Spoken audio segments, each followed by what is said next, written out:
وہ شہید ہو گیا۔ یا رسول اللہ صلی اللہ علیہ وسلم، آپ نے کل اعلان فرمایا ہے کہ احد کے لیے جانا ہے، اور رات ہی کو میرا بیٹا مجھے خواب میں ملا ہے، اور میں نے دیکھا ہے وہ تو جنت کی نہروں کے قریب سیریں کر رہا ہے، اور مجھے کہہ رہے ابا جی جلدی آ جائیں، یہاں مل کے رہیں گے، مل کے وقت گزاریں گے۔ یا رسول اللہ صلی اللہ علیہ وسلم، میں بے چین ہو گیا ہوں اس کے پاس جانے کے لیے، دعا فرمائے اللہ مجھے بھی شہادت عطا فرما دے، اللہ مجھے بھی شہادت دے دے۔ صحابہ کہتے ہیں اس کی عجیب، اس کا دعا کرانے کا، ہم نے تو دیکھا تھا لوگ دعا کرانے آتے ہیں کوئی مصیبت کے لیے، کوئی پریشانی کے لیے، کوئی آزمائش کے لیے، کوئی بیماری کے لیے۔ یہ مصطفیٰ کریم کے صحابہ کا بارگاہ خداوندی پر اعتماد، توحید باری تعالیٰ پر نظر، کہ وہ کہتے ہیں ہم تو اللہ کے لیے جان دینے کی دعا کرانے آئے، دعا کریں اللہ ہمیں اپنے رستے میں شہادت کی موت دے۔ صحابہ کہتے ہیں نبی پاک نے دعا فرمائی، پھر ہم نے حضور کی دعا کو قبول ہوتے بھی دیکھا، ہم نے اپنی آنکھوں سے مصطفیٰ کی دعا کو قبول ہوتے دیکھا، ہم نے جناب خزیمہ کو احد کے میدان میں شہید ہوتے دیکھا، اور میرے رسول پاک صلی اللہ علیہ وسلم کے صحابہ ان کی طرف دیکھتے تو رشک کرتے، فخر کرتے، کہتے دیکھو یہ وہ غلام ہے جو حضور سے دعا لے کر کے دنیا سے گیا۔ آج جو لوگوں کا مرنے کو دل نہیں کرتا، آج بڑی بڑی بلڈنگیں بناتے ہیں، بڑی بڑی عمارتیں کھڑی کرتے ہیں، بڑی بڑی جائیدادیں بناتے ہیں، ہر بینک میں اکاؤنٹ کھلواتے ہیں، سرمایہ، پیسہ، دنیا داری بناتے ہیں، تعلقات بناتے ہیں، سیاسی سماجی رشتے، دنیا داری کے جھوٹ کے ناطے۔ توحید باری تعالیٰ پر جب اعتماد ہوتا ہے تو انسان جس رشتے کو مضبوط کرنا چاہتا ہے وہ یا خدا کا رشتہ ہوتا ہے یا محمد مصطفیٰ کا رشتہ ہوتا ہے، باقی تو پھر اس کی توجہ ہٹ جاتی ہے توجہ، پھر وہ یہ دیکھتا ہے کہ خدا رسول کے ساتھ رشتہ کس طرح مضبوط ہو سکتا ہے۔ میرے بھائی، توحید باری تعالیٰ اللہ کے رستے میں مرنے کا جذبہ دیتی ہے، راہ الہی میں نکلنے کا شوق پیدا کرتی ہے۔ اللہ تبارک و تعالیٰ کی توحید جب تو کامل طور پر مانتا ہے پھر تیرا آگے بڑھنے کو دل کرتا ہے۔ حضرت سیدنا انس بن مالک رضی اللہ تعالیٰ عنہ فرماتے ہیں، الترغیب والترہیب میں حدیث مبارکہ موجود ہے، فرماتے ہیں احد کے میدان میں یا اس کے علاوہ کوئی ایسا موقع تھا کہ ایک صحابی حضور کی بارگاہ میں آئے، عرض کرنے لگے یا رسول اللہ صلی اللہ علیہ وسلم، ایک تو میں غریب ہوں، دوسرا میری شکل صورت خوبصورت نہیں، تیسرا میرے وجود سے بدبو نکلتی ہے، کوئی میرے قریب نہیں بیٹھتا، اگر میں اللہ کے رستے میں جہاد کروں، اپنی راہ خدا میں جان دے دوں، تو بتائیے میرا رب مجھے کیا عطا کرے گا؟ تو نبی پاک نے فرمایا اگر تو شہید ہو گیا تو سارے دروازے کھل جائیں گے جنت کے، سیدھا جنت میں جائے گا۔ یقین کامل دیکھیے، احد کے میدان میں تلوار پکڑی، جہاد کیا، شہید ہو گئے۔ صحابہ کہتے ہیں نبی پاک اس کے سرانے آ کے کھڑے ہوئے، اور کیا خوبصورت جملے ارشاد فرمائے اللہ تبارک و تعالیٰ نے اس کی بدصورتی کو خوبصورتی میں بدل دیا ہے، اللہ نے اس کے وجود سے آنے والی بدبو کو خوشبو سے بدل دیا، اور نبی پاک علیہ السلام فرمانے لگے جنت کی حور دروازہ کھول کے اسے کہہ رہی ہے آ جا جلدی جلدی، اللہ نے تیرا نکاح میرے ساتھ فرما دیا ہے، جلدی آ جا، میں تیرے استقبال کو کھڑی۔ میرے عزیز، کچھ لوگ ایسے ہیں جن سے عذاب قبر ہوگا ہی نہیں۔ میرے رسول کریم صلی اللہ تعالی علیہ وسلم نے ارشاد فرمایا کہ جو اللہ کے رستے میں شہید ہو گیا، یہ سنن نسائی میں موجود ہے، اسے عذاب قبر نہیں ہوگا، بلکہ ایک حدیث میں تو فرمایا حساب کتاب ہی نہیں ہوگا، اللہ بغیر سوال جواب کے جنت عطا فرما دے۔ کچھ لوگوں کو لوگوں کی بخشش پہ بھی مسئلہ ہی بنتا ہے کہ کوئی بخشا نہ جائے۔ اور ایک صاحب کہہ رہے تھے جی یہ کیا معاملہ ہے کہ جمعے کو بندہ مر گیا یا فلانا ہو گیا تو اس سے حساب کتاب نہیں ہوگا، اتنے بڑے جرم لوگوں نے اتنے پاپ، اور جمعے کو مر گیا تو بخشا جائے گا۔ تو میں نے کہا جرموں کا بھی اسے حساب اللہ لے لے گا، لیکن میاں حساب کتاب کی ڈیوٹی نہ اللہ کی ہے، تو بہتر یہ ہے کہ اسی کے ہاتھ میں رہے، تو نہ اپنے ہاتھ میں لینے کی کوشش کر۔ سنن ترمذی کی حدیث، ہمیں پتہ نہیں کیا مصیبت ہے، ہمیں پتہ نہیں کیا مسئلہ ہے۔ ایک جنازے سے میں نکلا، آپ یقین کریں کبھی کبھی کلیجہ پھٹ جاتا ہے۔ میں ایک جنازے سے نکلا تو میرے ساتھ ایک بندہ جنازہ پڑھ کے نکلا، تو کہنے لگا جی پیر صاحب دیکھیں آج کتنی دنیا آئی ہے، حالانکہ یہ بندہ اس طرح کا تھا، اس طرح کا تھا، اس طرح کا تھا۔ میں نے اسے کہا یار تجھے تو فکر ہی لگ گئی ہے کہیں جنت میں چلا ہی نہ جائے. تو اس طرح کرنا, جنت کے دروازے کے سامنے کھڑے ہو جانا ڈنڈا لے کے کہ میں نے نہیں جانے دینا. شرم آنی چاہیے ہمیں. اللہ فرماتے ہیں جنت اتنی چوڑی ہے جتنے زمین و آسمان, اس کی چوڑائی زمین اور آسمان کے برابر ہے. تو ہم تو اپنے علاوہ کسی کو جانے نہیں دینا چاہتے جنت میں. اور بس کریں, جنت خدا کا فضل ہے. اور اللہ فرماتے ہیں میرا فضل میں جسے چاہتا ہوں عطا کرتا ہوں. یہ سنن ترمذی کی حدیث, اور اس کے راوی حضرت عبداللہ ابن عمر رضی اللہ تعالیٰ عنہ. نبی پاک علیہ السلام نے فرمایا جو مسلمان جمعے کے دن یا جمعے کی رات کو فوت ہو اس کو اللہ تعالیٰ قبر کی آزمائش سے محفوظ رکھتا ہے. جو جمعے کی رات فوت ہو جائے یا جمعے والے, یعنی جمعے رات اور جمعے کی درمیانی رات چلا جائے یا جمعے والے, تو اللہ اسے عذاب قبر سے. تو میرے عزیز, جو بندہ شہید ہو اس سے عذاب قبر نہیں ہوتا. جو آدمی جمعے کے دن یا جمعے کی رات چلا جائے اسے بھی عذاب قبر نہیں ہوتا.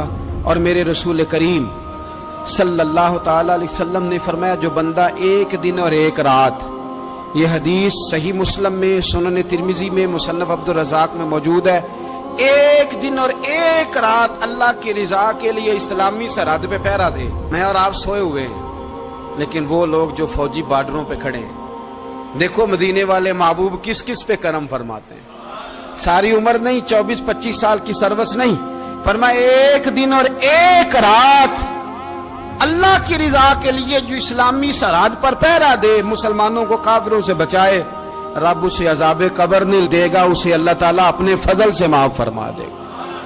ایک رات اور ایک.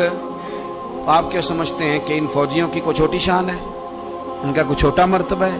ایک دن اور ایک رات اگر یہ پہرا دیں تو اللہ انہیں اتنا انعام عطا کرتا ہے.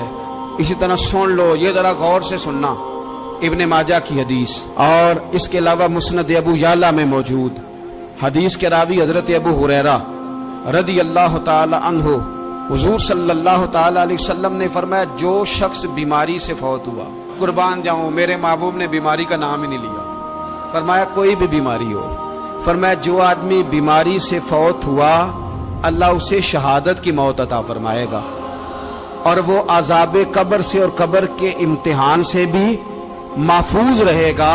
اور حضور فرماتے ہیں اس کو صبح اور شام جنت کے باغوں میں سے رزق دیا جائے گا. جو کسی بھی بیماری سے مرا, یہ لوگ بیماری سے مر رہے ہیں تو لوگوں نے اچھوت سمجھ رہے ہیں, اچھوت, یہ اچھوت نہیں ہے, اس لیے کہ لوارث نہیں, یہ خدا رسول کے ماننے والے ہیں.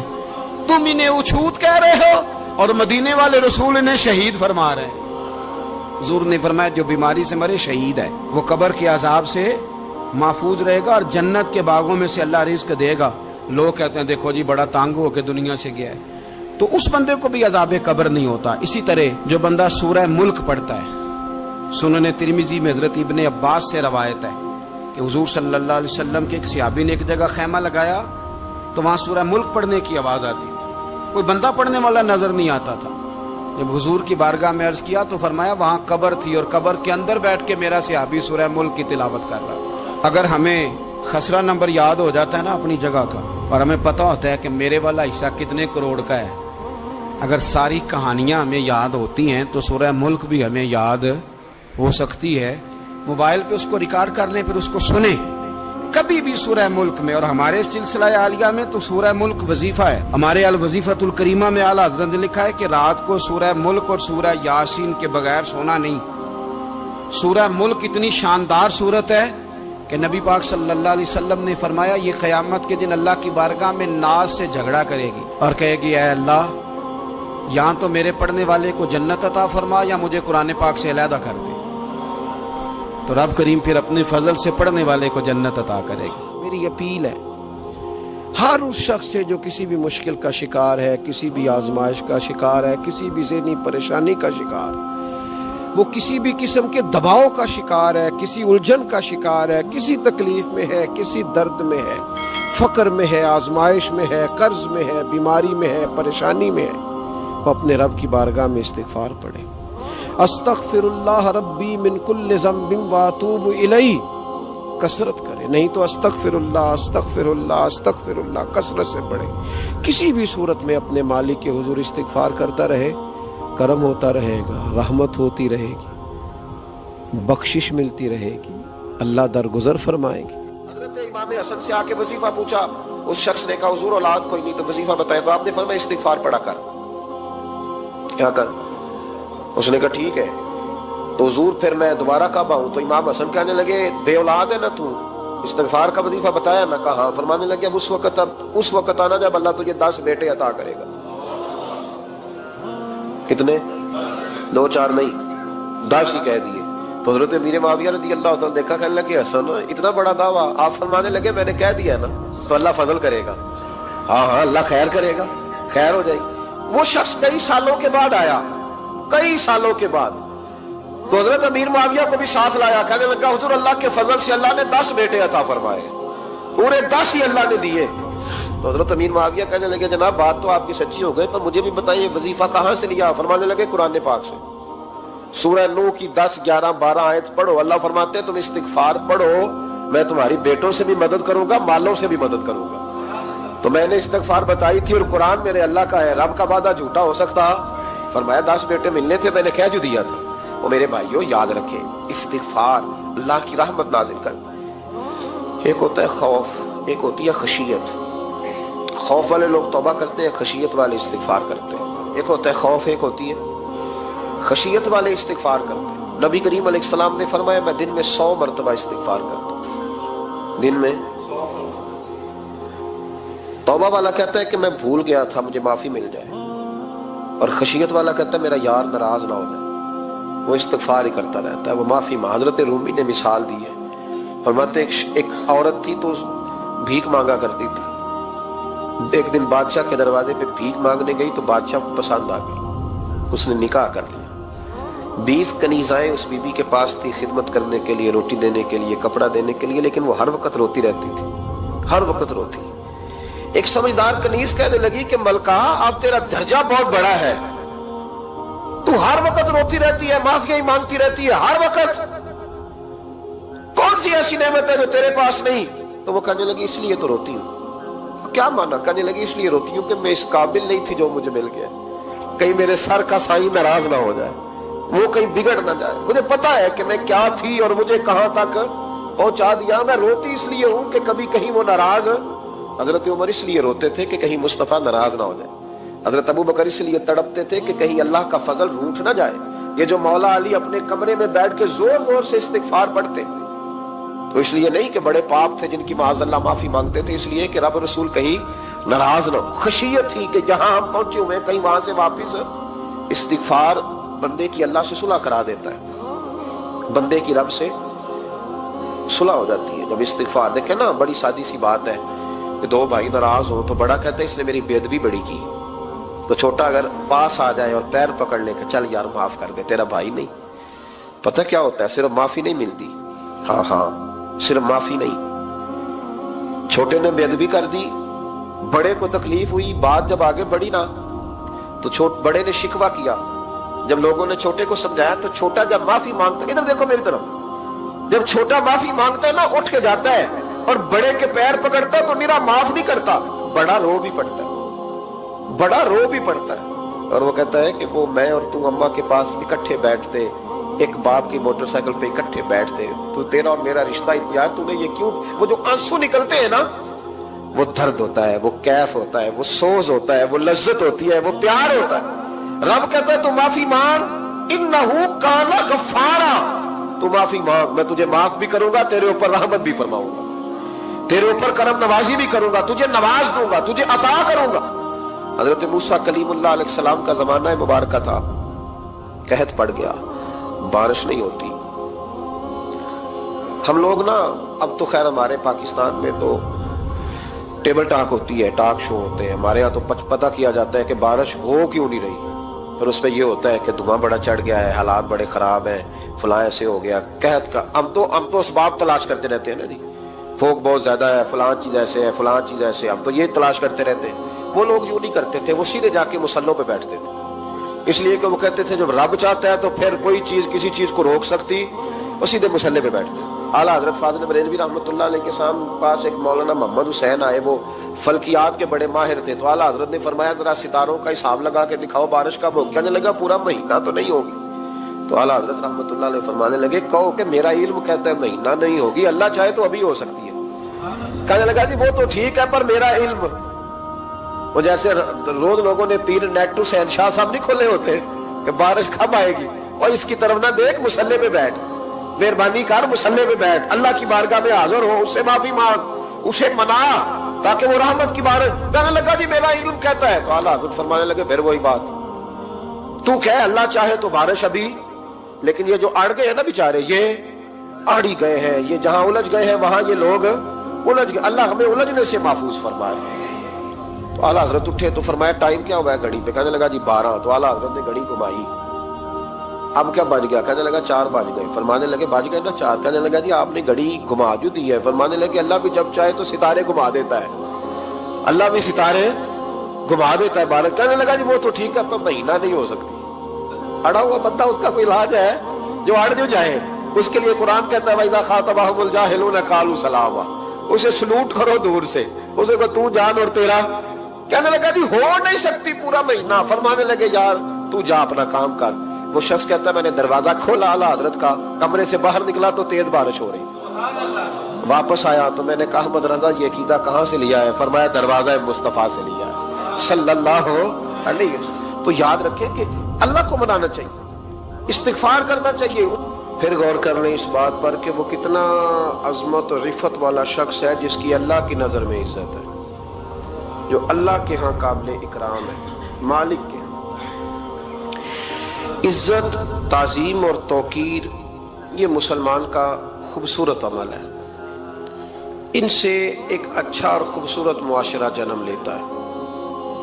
لیکن اگر بڑوں کو تکلیف دی جائے، بزرگوں کی بے ادبی کی جائے، معاشرے میں بگاڑ بھی پیدا ہوتا ہے اور بدصورتی بھی پیدا ہوتی ہے، بدصورتی پیدا ہوتی ہے، بدبو پھیلتی ہے، اس سے معاشرے کا حسن مان پڑتا ہے۔ بڑوں کو تکلیف نہ دے، آزمائش میں مبتلا نہ کرے۔ جس کو اللہ تبارک و تعالی نے ہم سے بڑا کیا ہے، علم میں کیا ہو، عمل میں کیا ہو، تقوی میں کیا ہو، یا ویسے ہی دین کے اندر اس کی داڑھی سفید ہو گئی، اس شخص کا اکرام کرے، اس کو عزت دے، اس کے ساتھ ادب والا معاملہ کرے۔ یہ چیز سنوارتی ہے مسلمانوں کو۔ آج کل بے ادبی عام ہو گئی ہے، معاشرے میں زیادہ پاورفل وہ لوگ ہیں جن کی زبانیں زیادہ لمبی ہیں، جو عزتیں زیادہ اتارتے ہیں، لوگ ان سے زیادہ ڈرتے ہیں، اپنے آپ کو ان لوگوں نے بڑا پاورفل سمجھنا شروع کر لیا۔ بلکہ بدتمیزوں کی ایک اچھی ٹیم تیار کر لی جائے تو انسان بہت بڑا اونچا عہدہ بھی حاصل کر سکتا ہے، معاذ اللہ تعالی۔ یہ رواج اچھا نہیں، یہ انداز درست نہیں ہے، یہ طریقہ کار، یہ خوبصورت لوگوں کا طریقہ نہیں، یہ حسین معاشروں کا یہ انداز نہیں ہے۔ یعنی قومی سطح کے لوگ جو دنیا کے اندر کسی ملک کی نمائندگی کریں،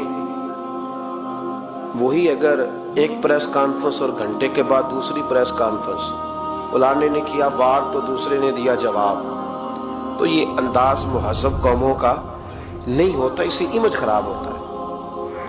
یہی انداز اب ہمارے گھروں میں چلتا ہے، کسی کی ایک بات پر جب تک سامنے والا 11 باتیں نہیں کرتا اتنی دیر تک اس کی روح کو، اس کے دل کو تسلی نہیں ہوتی۔ یہ چیزیں عروج پکڑتی جا رہی ہیں، بزرگ تکلیف میں ہیں، بڑے درد میں ہیں۔ میں نے پہلے بھی ایک دفعہ عرض کیا تھا، ایک بزرگ مجھ سے کہنے لگے کہ آپ دعا کریں میرے بیٹوں کو اللہ نرمی عطا کر دے، وہ بولتے نہیں ٹھیک، ان کا لب و لہجہ صحیح نہیں ہے۔ تو میں نے ان سے کہا کہ بزرگوں جہاں تک میں جانتا ہوں کوئی ایسی بات ہے تو نہیں۔ تو وہ کہنے لگے کہ جس طرح آپ سمجھتے ہیں نا، ہمارے رشتہ دار بھی اور اہل علاقہ سارے یہی سمجھتے ہیں، پر میں تکلیف میں ہوں، میری بیوی تکلیف میں۔ میں نے کہا کہ پھر آپ یہ اتنی زیادہ پردہ پوشی کس بات کی؟ تو وہ کہنے لگے کہ ڈرتا ہوں، اگر لوگوں کے سامنے ہم بات کرتے ہیں تو لوگ کہتے ہیں کہ تم نے تربیت نہیں صحیح کی، اگر میں بات کرتا ہوں تو لوگ مجھ پہ شک کرتے ہیں، کہتے ہیں تو نے رزق نہیں صحیح کھلایا، تو میں درد میں رہتا ہوں، کپڑا اٹھاؤں گا تو میرا اپنا بدن برہنہ ہو جائے گا۔ یار وہ کتنی تکلیف میں ہے باپ جو اپنے سگے بیٹے سے بات نہیں کرتا کہ پتہ نہیں کہاں سے بولے گا، کیا جواب دے گا میری بات کا، یعنی ڈرتا ہے، سہما ہوا رہتا ہے۔ ادھر دیکھیں میری طرف کیا کہہ رہا ہوں، یہ نوجوان ذرا غور کریں، ان لفظوں کی تکلیف محسوس کریں کہ اماں کہتی ہے کہ بھئی میں نہیں اس سے بات کرتی، اس لیے کہ وہ بڑے سخت جملے کہتا ہے، مجھ سے نہیں سہے جاتے، کوئی اور بات کرے، یعنی جس کی ماں بھی اس سے بات کرتے ہوئے ڈرے۔ کوئی نہیں سمجھ آئی آپ کو میری بات کی؟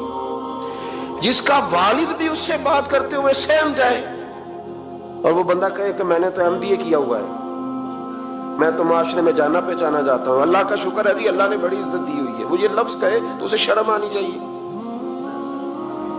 جس کے استاد بھی اسے کام بتاتے ہوئے ڈرے کہ بدتمیز ہے، نہیں کرے گا کہ نہیں۔ اگلے لفظ اس سے بھی خطرناک ہیں، جس کا مرشد بے جھجک جسے کام ہی نہ بتا سکے اور جس کو کام کہنا ہی چھوڑ دے، جس کے حوالے سے لوگ خاموش ہو جائیں کہ بس مطلب کیا ضرورت ہے، جب اس پہ بات بوجھ بنے گی تو اس شخص کو پھر سوچنا چاہیے نا کہ وہ زندگی کس لیے گزار رہا، اس کا پھر انداز کیا ہے۔ بزرگ جن کی وجہ سے تکلیف میں ہو، آزمائش میں ہو، درد میں ہو، اور یار جو آدمی نیک ہو رب فرماتا ہے اس کا تو میں حیا کرتا ہوں، اللہ کہتا ہے اس کی تو میں قدر کرتا ہوں، میں اس کی۔ دیکھیں نا میرے نبی کریم صلی اللہ علیہ وسلم نے فرمایا جب سفید داڑھی والا شخص قبر میں جاتا ہے، یہ ترمذی کی حدیث ہے،